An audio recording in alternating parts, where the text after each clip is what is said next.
Hello guys! Tatalakayin po natin ang tanong ng ating kapatid na si Rayos ng Liwanag. Ilagay po natin sa screen. Ang tanong niya po, ano ibig sabihin ng iglesia? Maganda po ang kanyang tanong. So yan po ang ating alamin.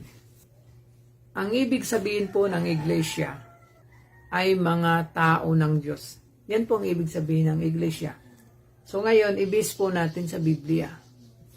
Ayon po sa Hebreo Kapitulo 3, versikulo 6, ngunit si Kristo gaya ng anak ay puno sa bahay niya, na ang bahay niya ay tayo. Napakaliwanag po na sinabi ng Biblia. Ang iglesia pala ay tayo, yung bahay ng Diyos. Yung pong salitang tayo dito sa Biblia ay tumutukoy po ito sa mga tao ng Diyos. Referred to God people, not a building. Yan po ang ibig sabihin ng iglesia. Babasa pa tayo ng isang talata sa 1 Timothy Kapitulo 3, versikulo 15. Ngunit kung ako'y magluwat ng mahabang panahon, ay upang maalaman mo kung paano ang dapat sa mga tao na ugaliin nila sa bahay ng Diyos na siyang iglesia ng Diyos na buhay.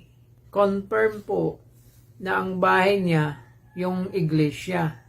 Na yung iglesia, yun po ay mga tao ng Diyos na nagkakalakip na gumagawa sa ikabubuti ng mga nagsisiibig sa Diyos sa makatuwid yung mga alinsunod sa kanyang nasa.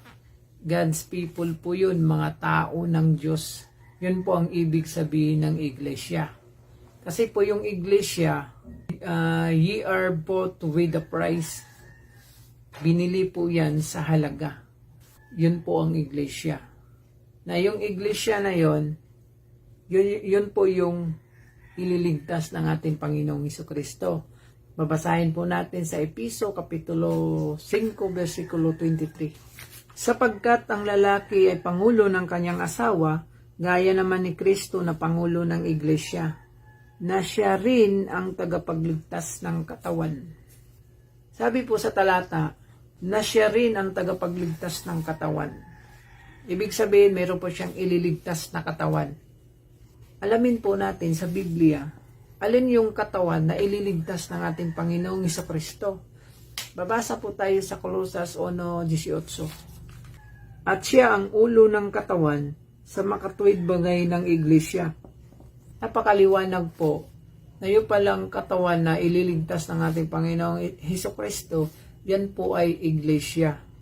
Na ang ibig sabihin ng iglesia, yung mga tao ng Diyos, nagkakalakip na gumagawa sa ikabubuti ng mga nagsisiibig sa Diyos, yung alinsunod sa kanyang nasa.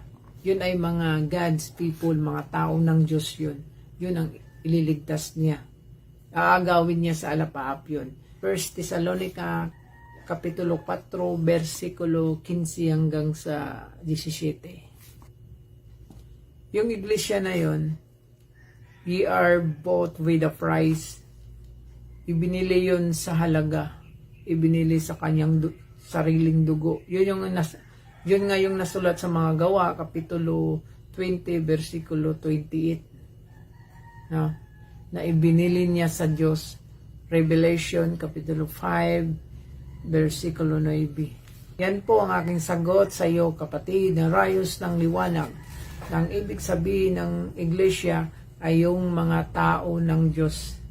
Nagkakalakip na gumagawa sa ikabubuti ng mga nagsisiibig sa Diyos sa makatuwid bagay yaong alinsunod sa kanyang nasa.